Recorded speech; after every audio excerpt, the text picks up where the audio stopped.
looking in the mirror. Do I look good? I got my extra bands on. I got my other shoes on. We need more dogs. And welcome back to the latest and greatest episode of the Shave Points podcast. My name is Jayton May, joined as always by my co-host Quentin Crisco. And we're talking Wild Card Week and also a little bit of Black Monday. A lot of changes in the NFL. Pete Carroll, our sweet prince, we believed in him so hard. Got the can in Las Vegas. John Harbaugh had to. John Harbaugh, and maybe one of the most surprising moves ever, gone in Baltimore. Was it surprising though? It was and it wasn't. Okay, I say that because we heard all week it was either Harbaugh or Lamar. And if you're the Baltimore Ravens, I don't think it's possible to sell to your fan base. We're sticking with a coach over a two-time MVP, even though a two-time MVP in his prime, by the way. Yeah. Even though that I think if you gave anybody that was making the decisions truth serum, they would have rather kept Harbaugh. Yeah, I guess. I mean, when you get called by half the league 30 minutes after getting fired, it's probably a good chance. But, I mean, it's also one of those things where it's like sometimes things just run their course. Yeah, that's kind of like I don't think – like I think Harbaugh is a good coach. I think he's going to land somewhere and do well, right? But I also feel like there is merit to they've won. They haven't done a lot since he won the ring. They've been basically stagnant throughout the Flacco and Lamar era. Yeah, they've been basically identical in results. When during the Flacco era, it seemed like they overachieved at times, and in the Lamar era, it seemed like they underachieved at times. I mean, really, and even the Flacco era, after winning the Super Bowl, they only made the playoffs like once before they drafted Lamar Jackson. Between 2013 to 2017, they only made the playoffs once. He was the coach for 18 years. They made the playoffs 12. They won 10 games 9 times. Hell of a coach. It's a hard division. Well, everybody says it's a hard division. You have the Bengals and Browns, which have been a 50-50 crapshoot for the entire tenure of the time you're there. Yeah. And Mike Tomlin is basically your antithesis, but at the same time, like your clone, where y'all are basically the same person. Yeah. I mean, so, I just think he lost that locker room at some point this year. And that was like the moment where it was like, I don't know how you recover this. Yeah, I mean, I think they made the right decision. I think they made the wrong decision. I mean, it's just one of those things where, I mean, he is getting old though, so maybe you take the rest of Lamar's prime over that. I mean, it can be proven by so many teams in the league. It's hard to find good coaching. You can look at teams like the Lions. You can look at teams like the Bears. You can look at teams like the Browns. You can look at teams like the Cowboys. But some of these teams that have had elite talent and fall off a cliff so quickly and never come back, or they have an extreme amount of talent and then just never do anything, to where, I mean, even with Lamar and Harbaugh, the last 5 years, if you're a Ravens fan, you felt like you had a chance to win a Super Bowl up until basically the last snap of the season. Yeah. And that's hard to come by. But is it hard for the Ravens to find good coaches? I don't know. They're not the Browns and the Bears. How do you know? The Giants or the They're the they've had Ravens.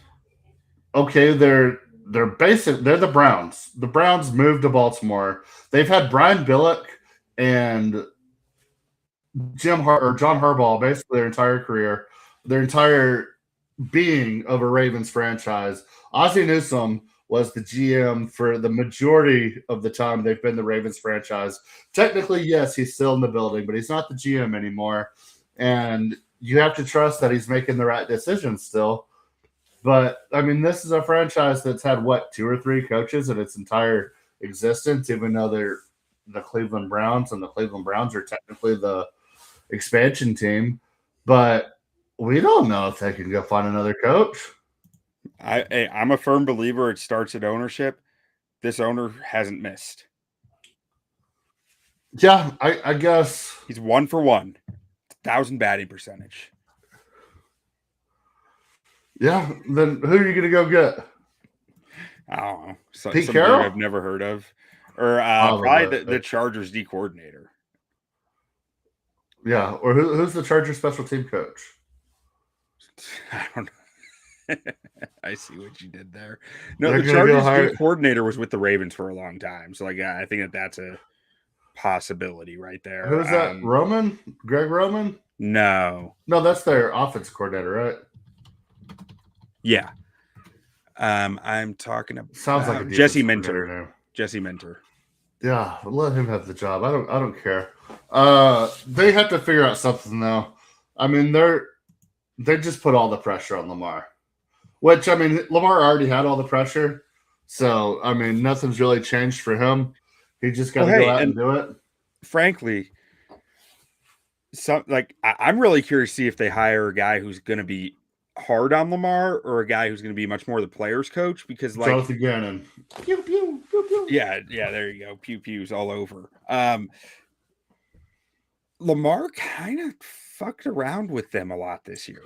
Is he healthy? Is he not? Is he playing? Is he not? Like there was a lot of uncertainty apparently in that building of like not really knowing what you had in Lamar week to week. And it came down to the very last play of the season where you just released a Hall of Fame kicker for being Deshaun Watson.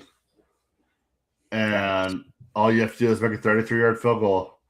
And is it worse to have Deshaun Watson on your team, or is it worse to miss the playoffs by missing a 33-yard field goal? I can't answer that question, but people inside that building are answering that question right now. Yeah, they are. I'm not answering it. I don't want to touch that. Nope, but it's a question. It is a question indeed. Now, Shefty had another bomb today. Shefty bombs. Jason Garrett. Bombs. Jason the Clapper? The Clapper. Is back? Yeah, the red-headed stranger. What? So he was linked to the Titans, right? Yeah, so he had 2 tweets. I think the first one said he's interviewing with the Titans, and the second one, it was basically like Shams whenever they traded Luka to the Lakers. After he tweeted the initial, like he's meeting with them, he had to put out a second tweet and says like, this is a legitimate interview and they are very interested in him. He had to double down on it because people were like clowning the first, like, okay, like this has to be some sort of Rooney rule, like, or redheads included in the Rooney rule. Like, why are they bringing maybe Jason they Garrett are. in? I don't. Like, this guy hasn't coached since what, like 2017 or 2021. I guess he was 2021 Giants offensive coordinator in 2021 for 2 years. He's not so very good in the 2019. booth, so I'd be happy about that, I guess. Yeah, I don't know. Like, there has to be some sort of like handshake agreement with Jason Garrett and somebody in that building. I was like, hey, just bring me in, get my name out there. Maybe I'll get an OC job. Or maybe the Titans are just desperate because they have fucked around too much on the ownership level, and people are like, we don't want to talk to them. I mean, to bring it full circle from how we started this, The last time we had a firing similar to John Harbaugh was Mike Vrabel, where everybody in the league was like, "Oh, he'll get a job." Yeah. Like, obviously, he's a better coach than they are franchise. Yeah. Which I don't know if that's true to say about Harbaugh because of the limited franchise where he's been the majority of the franchise. But as soon as Mike Vrabel got fired by Tennessee, I don't think there was a single person being like, "Oh, I'll take Vrabel." Yeah. Yeah. Like, I mean, and now look at him talking to Jason Garrett. That could be you, Baltimore. I think Baltimore has a line of qualified candidates that Tennessee probably does not. I don't know. Speaking of, Tom Brady apparently is bringing in Brian Dable and Brian Flores.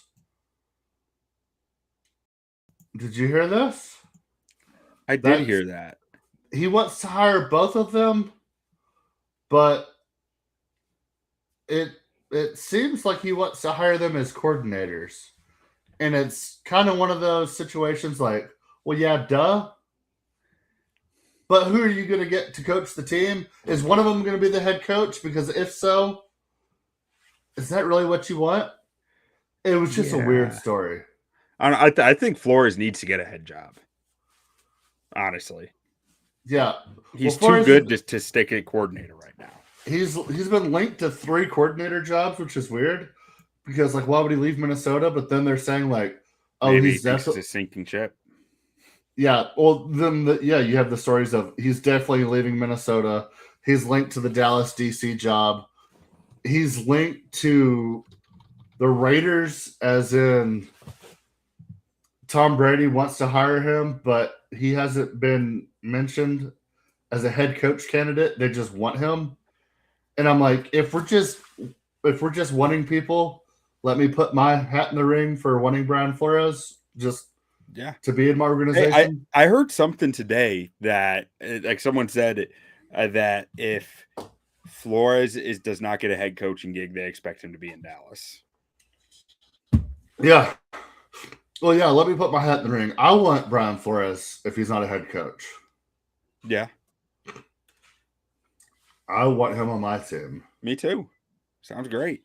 We can all have a Brian. Let's just let him be like a all-time coordinator for the league.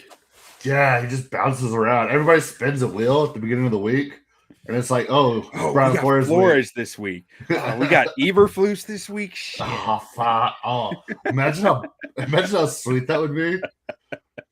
It'll be fun. Throw the Ryans on there, Rob and Rex. Oh, you got just R. Ryan, and you don't know who you get until they show up at your facility. Oh, another name that's making waves in Tennessee. Do you see this one? No. Oh, your boy. Take a guess. My boy. Matt Nagy. Oh, I did see that. They're getting after it in the coaching cycle. Yeah. I don't know. I'm not sure Nagy makes a lot of sense, but like he makes more sense. Does he make more sense than Jason Garrett? Yeah, he does. He does. There's either somebody in the building feeding Schefter like the worst information, or they're just like, fuck it. If we just say everybody, then like maybe we'll just land on like a if we're throwing names out like Matt Nagy and Jason Garrett, when we go hire the special teams coordinator for Kurt Cignetti at Indiana, everybody was like, oh, at least it's not Jason Garrett. Yeah, there is something to that. Now, so who was Jason Garrett? Was he with Joe Judge in New York? Was that who he coached with there? I think him, and there was somebody after Judge, right? Or was it Dable next? It was Dable next, I thought. Let's see. Because I was wondering, like, maybe they're talking to Garrett to try to get a vibe for someone else. But like they're not trying to get a vibe for Joe Judge, and that's who he would coordinated for. Yeah, I think you're right. Remember Joe Judge was supposed to be the coach at Mississippi State? And then he was like, oh, I'm going to go to New York instead. I did not remember that. And then Mississippi State killed Mike Leach. Yep. We would probably still have Mike Leach if it wasn't for Joe Judge. It's a shame. Joe Judge he did this to us. The worst. And now he has Jason Garrett as a head coaching candidate for the Tennessee Titans. All right. We want to get into some playoff games. The Tennessee Titans, who were supposed to have so much hope going into next season. That was my prediction. And now they're stuck with Jason Garrett. Dude, so some people who are more connected than I am, like before the season, were like, Titans are going to be the worst team in the NFL this year. And they were like, and their coach is going to be fired by next year. And I was like, I don't get why. And it's like they just knew, like from the ownership they knew how disjointed stuff was within that organization. And they were just like, nothing is going to work for them. And they were 100% right. Like, so it just goes to show you the people in the know just know some of this stuff. They usually do. Yep. But yeah, we can go ahead and get started on Wild Card Weekend. All right, first up, Saturday. It is not the Houston Texans playing at noon on Saturday. Everybody give it up to the Houston Texans. Is that allowed? You're not playing at noon on Saturday. I thought they're playing. I thought there was a law. They're playing the exact opposite of Saturday. They're playing the Monday night game. Oh, okay. But we have the Los Angeles Rams playing at the Carolina Panthers. Panthers are 10.5-point underdogs, 46.5-point total. This game was played like 6 weeks ago. And Carolina won outright. Mm-hmm. Was Devontae Adams in that game? I don't know. I bet the Panthers spread, and I think they were like 6.5 at home. Yeah, I did. I was like, man, what an easy win. Yeah, Adams was there for that game. So was Puka, Kyra. Yeah, the Rams had a full stack that game. Carolina just beat them. They just beat them. Punched him in the mouth. So what do we do about this game? If I'm betting this game, I'm betting Rams minus 10.5. What if you're betting it with my money? With your money, I'm probably still betting Rams minus 10.5. Like, if I'm betting, he thinks it's my money or your money. I mean, if I'm betting my money, I'm betting Rams minus 10.5. Okay. If I'm betting your money, I'm taking Carolina money line. I see what you mean because like the value. Yeah. Okay, I agree with that. If I'm betting someone else's money, someone else's money and your money are different to me though, because like I know you. I don't want to lose your money, but like some random person's money, yeah, sure. I feel like if we're sitting on a couch, it's 8:30 in the morning. Saturday morning, we're having Pacific time. It could be Mountain time. Okay. We're having bacon, eggs, biscuits, and gravy. Maybe a little bit of grits. Maybe the wife made us some cinnamon rolls that were kind of just a king's breakfast. And I'm like, man, Carolina's so good at home, buddy. Like. What if we just sprinkled that money line a little bit? And you're like, I'll sprinkle that money line a little bit. And then it hits. And we're in the mountains, just collecting our winnings as Bryce Young defeats Matthew Stafford 27-26 in a thriller in Carolina. I mean, I can see it happening. Sounds awesome. Give me Carolina plus 10.5. Okay. I'm not betting this one. They're so good at home. They are, but man, they've shit the bed the last 2 weeks in like win and you're in games. But they're in now, so they don't have to win. They're in. They can just play ball. Like Bryce Young got held to 40 passing yards against Seattle at home. Well, Seattle's sometimes good. Yeah. Sam Darnold. Can we talk? We've been talking about Sam Darnold on this podcast since this podcast started. Well, we'll get to it next week. God, the son of Dick Hammer, grandson of Dick Hammer. God, they only had Carolina only had 19 rushing yards last week against Tampa. Lamar Jackson had 26 passing yards versus the Steelers before he threw for 3 touchdowns in the fourth quarter. But he threw for 3 touchdowns in the fourth quarter. Maybe the game was just too short. I hate when that happens. If that game was just a little bit longer, he would have balled out. You can't hold the time limit against them. I cannot trust Carolina. I just can't. They're too top. I'm not asking you to trust them. I'm telling you to take them at money line. I mean, I'm down to sprinkle it, the money line, but I'm not putting a full unit on it. You know what? You want to know my biggest bet of the weekend? Carolina money line. No. It's on our next game. All right. I'm with you. I already got like 4 units on this sucker. You're taking Green Bay for 4 units? Nope. Next up, we have the Green Bay Packers taking on the Chicago Bears. Bears plus 1.5 at home, 45.5 point total here. All right. When's the last time we saw these guys in the playoffs? What was it? 2013 in the NFC Championship game? 2010. 2010 in the NFC Championship game? Yeah, we don't talk about that game. Jay Cutler, was he hurt? Yep. Yep. Okay. That's that, folks. I'm taking Chicago for 10 units here. I think this is a Ben Johnson dick on the table.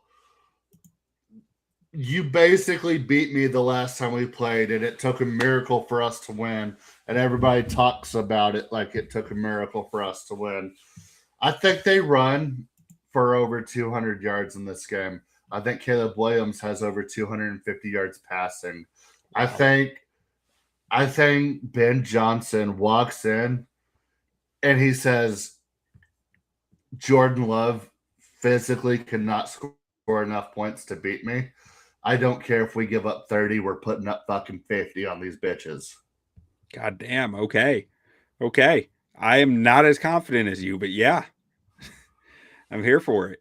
That's what's going to happen. I've got it being like a 24 or 21 game, like ugly football. I think it's going to be an ugly football game. That's what everybody on both sides are like, blah, blah, blah. Every time these teams play, it's close. No, this is the passing of the torch game. I hope you're right, because that is the game that will get the Packers out of the Bears' heads, because the Packers are still in the Bears' heads.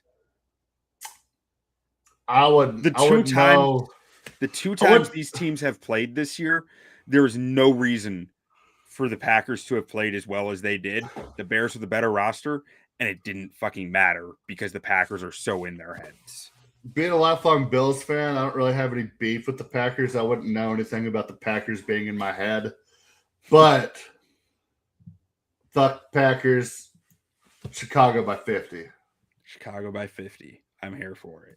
I like Colson Loveland catch props up to the moon. All the catch props. I like Darnell Wright anytime touchdown, if you can find it anywhere.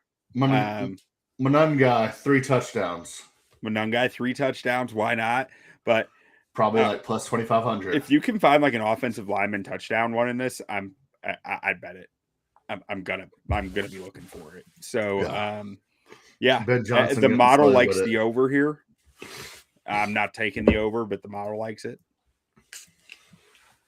All right, next up we have San Francisco 49ers versus the Philadelphia Eagles.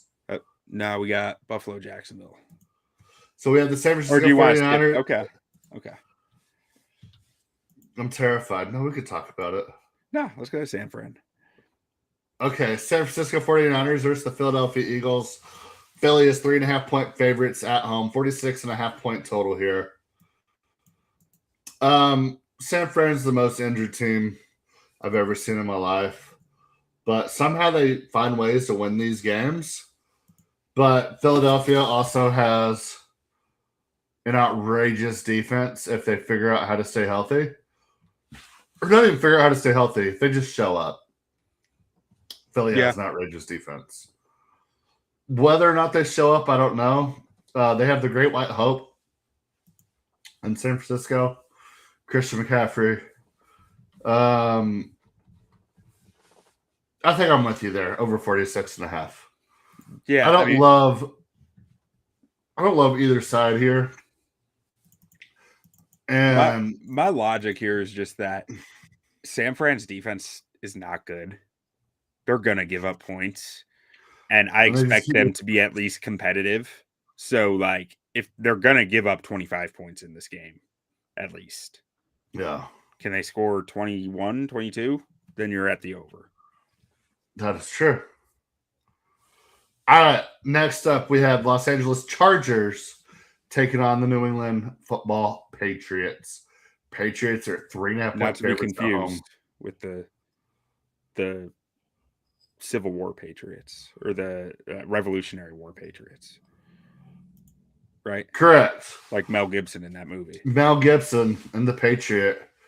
He makes musket balls out of figurines.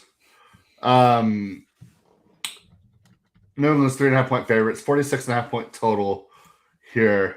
Chargers aren't good. Justin Herbert's not good. Give me New England minus 3.5.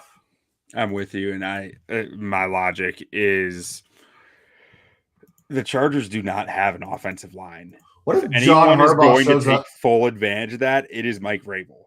What if John Harbaugh shows up in Los Angeles the day before the game?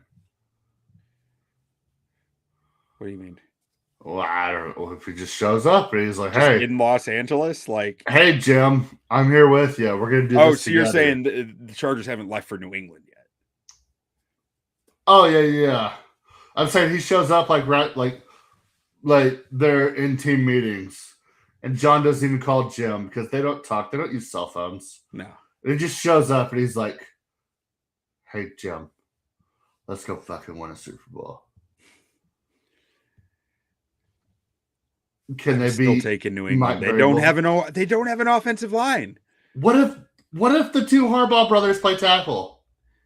Ooh.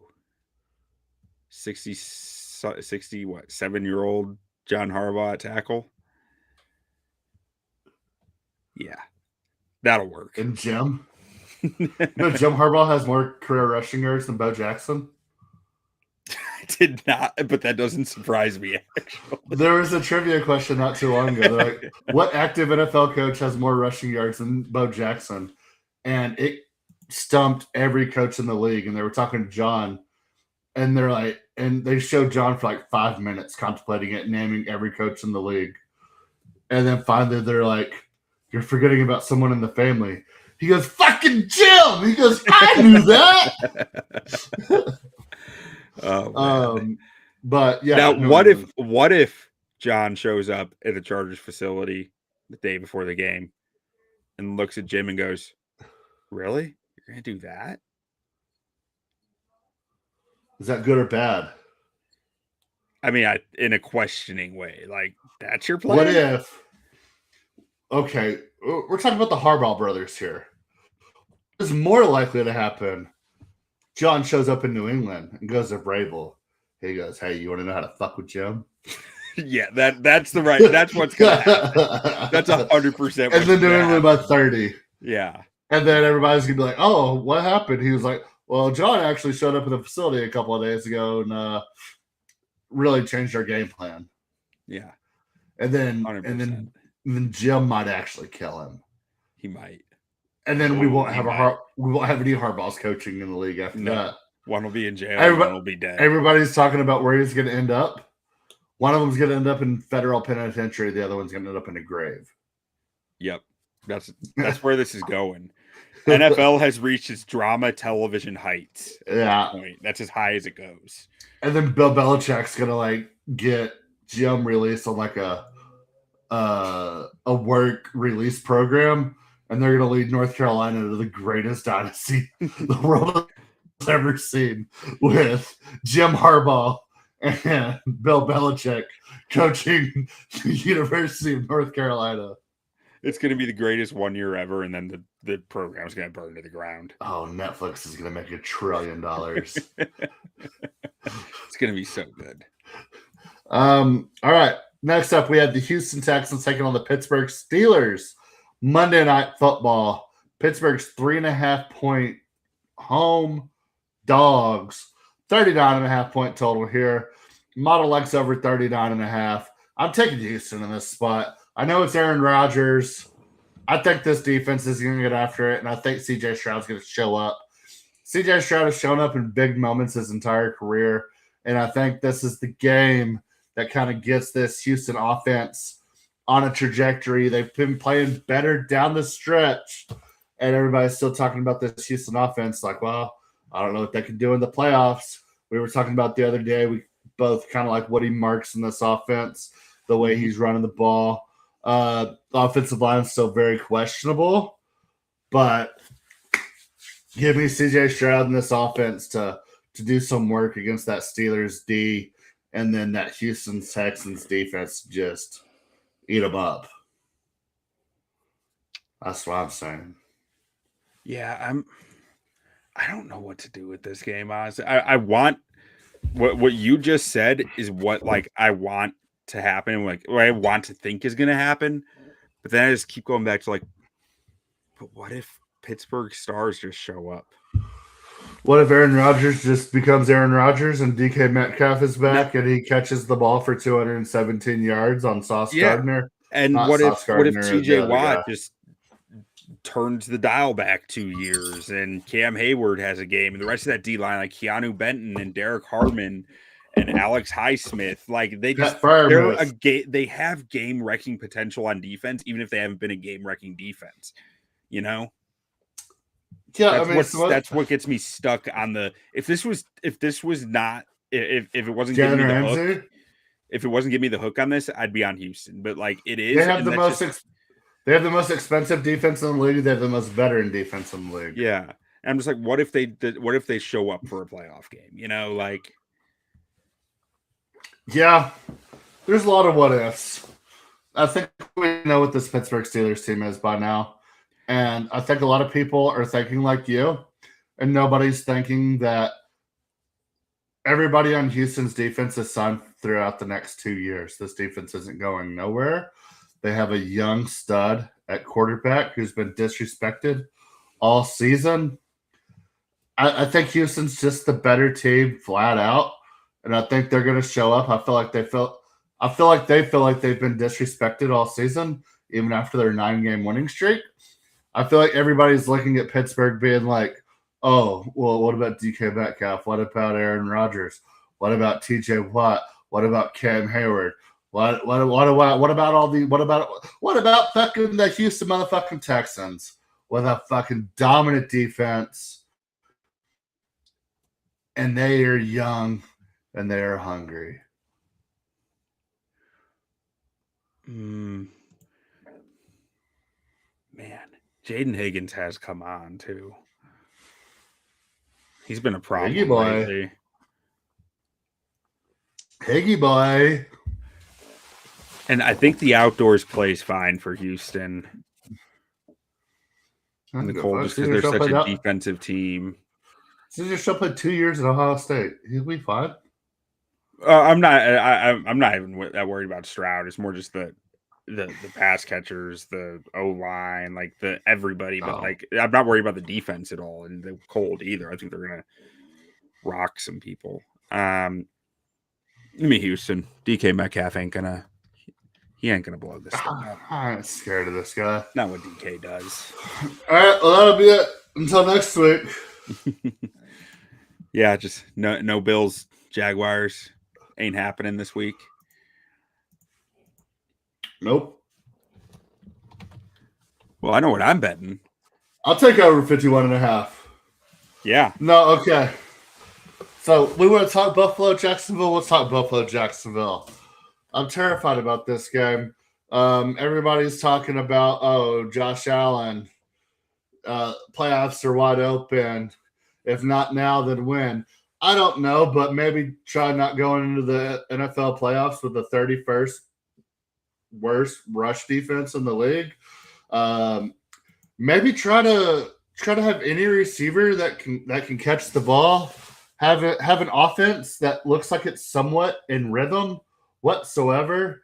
In the games that James Cook has carried the ball, he's carried the ball well. He's the league leading rusher. He won the rushing title, and for some fucking strange reason, whenever they get in close games, they just don't fucking give him the ball.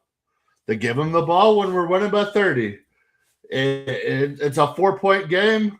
It's 3 and out every time with 3 drops and Josh Allen just sitting there with his dick in his hand. I don't know what it is. It's a broken team. I'm terrified, but I think we score 35. Whether or not we can prevent Jacksonville from scoring 35, I do not know. Trevor Lawrence looks fucking amazing right now. He is running the ball with incredible efficiency. I think he has 7 rushing touchdowns in the last 3 games. He is absolutely killing it. Jacoby Myers' acquisition has been absolutely incredible for him. They have a 2-man rotation at running back that has been very, very good. And against this Bills rush defense, it's probably going to be even better. Their defense is playing fast, quick, and in a hurry. They won this AFC South division when 6 weeks ago they were in 3rd place and they just refused to lose. This is a scary, scary Jacksonville team. Liam Cohen deserves all the credit in the world. And I do not want Buffalo to win this game. I want Buffalo to win the Super Bowl. But I want to live in a world where Buffalo wins the Super Bowl this year and we still hire John Harbaugh. Give me Buffalo. Money line. Or -1. I would ride with you if the roles were reversed. Who the fuck has Jacksonville beat since week 11? I don't know. The But Broncos? they've been playing good ball. They went The to Broncos Denver. good. They went to Denver and punched them in the mouth. I'll give them their props on that. I projected Broncos to go 4-13. So for all I know, Broncos are terrible. Right. They killed the Titans. They beat the Phillip Rivers Colts. They killed the Jets. They beat the Phillip Rivers Colts twice. Phillip Rivers. They beat the Titans twice. They beat the Cardinals in overtime. The worst team in the league. Buffalo by 40.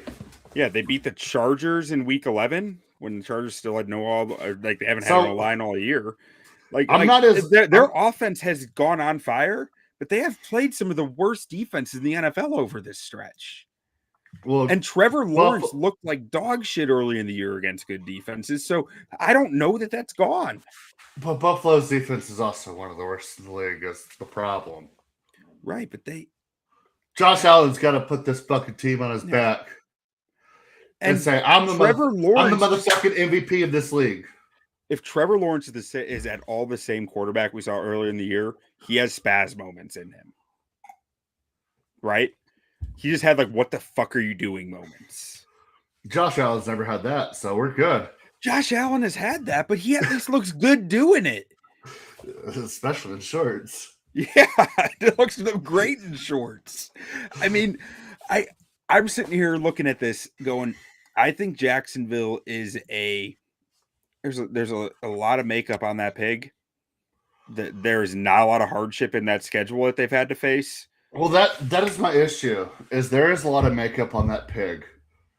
And then you look at Buffalo, and Buffalo's just a raw dog. Ain't really hiding shit, but just not. There wouldn't be a whole lot to hide anyway because it's so massive that you couldn't hide it if you wanted to. But man, they can dig deep though. They know how to dig deep. Okay, I don't think Jacksonville knows how to dig deep. James Cook, Bills offensive line, Dalton Kincaid, Josh Allen have to take over. And then we need 3 big plays on the defensive side. Yeah.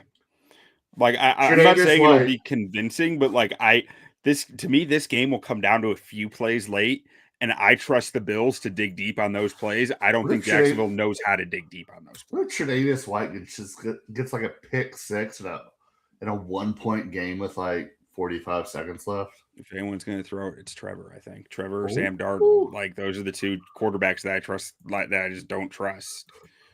I can't wait to see it. I'm excited. This is a very exciting wild card weekend. And the two teams not playing are the Seahawks and the Broncos, which seems even more weird. This is the first time, I think, ever I saw this. The top 4 seeds have never played it. Their quarterbacks have never played a playoff game or never won a playoff game. This is the first time in my lifetime where we're going into the playoffs and there's not like they're going to win unless they just fuck it up. Yeah. So who's like, when you look at the playoff field right now, who are the teams that like, who stands out to you as like that team seems battle tested, ready to go. Like they are tough as nails and they know what it takes to do this. Rams, Seahawks, and Houston.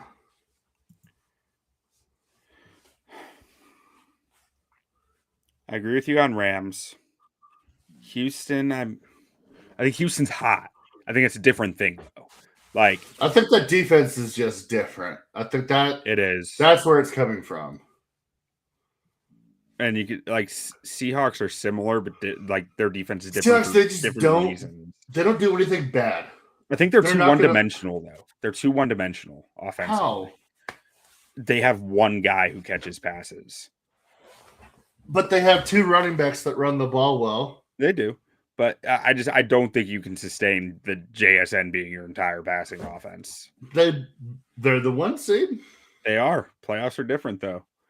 Yeah. And I just don't trust their O-line very much. Yeah. Well, I don't know. If I'm looking for battle-tested, like, Philly knows what it takes. I don't know if they have it this year, but they know what it takes. San Fran knows what it takes. I mean, Philly is absolutely the most battle-tested team. I mean, when they won the Super Bowl last year, returned a lot of guys. They're just trash, though. I think Buffalo knows how to dig deep as well as anybody. I just don't trust their defensive talent. But they're right there with anybody in my mind. I mean, Josh Allen just got to put it together, but. The teams who surprise in the playoffs, I feel like are always the most battle-tested teams. Yeah. And to me, I think that's Buffalo right now. I hope so. I know they have flaws. I know that they have real flaws defensively and even offensively, but like, I don't know. I just think that they're the team right now where I don't want to see them in a dark alley. Like, hey, it comes down to running the ball in the playoffs, and James Cook's been incredible all year. Offensive line has been very good at run blocking. Just get a little bit of rhythm going, get some stops on defense, and this Buffalo team's going to be fucking nails. It's going to be fun to see. This playoff is going to be fun. I think there is a lot of parity across the league. Absolutely. But, hey, I got to get out of here. All right. We will see y'all next week. Go Bills, go Bears, and don't sleep on the Raiders. Fernando Mendoza is going to be a stud, I guess. All right. Good old Fernie. You play to win the game. Hello? You play to win the game. You don't play to just play it.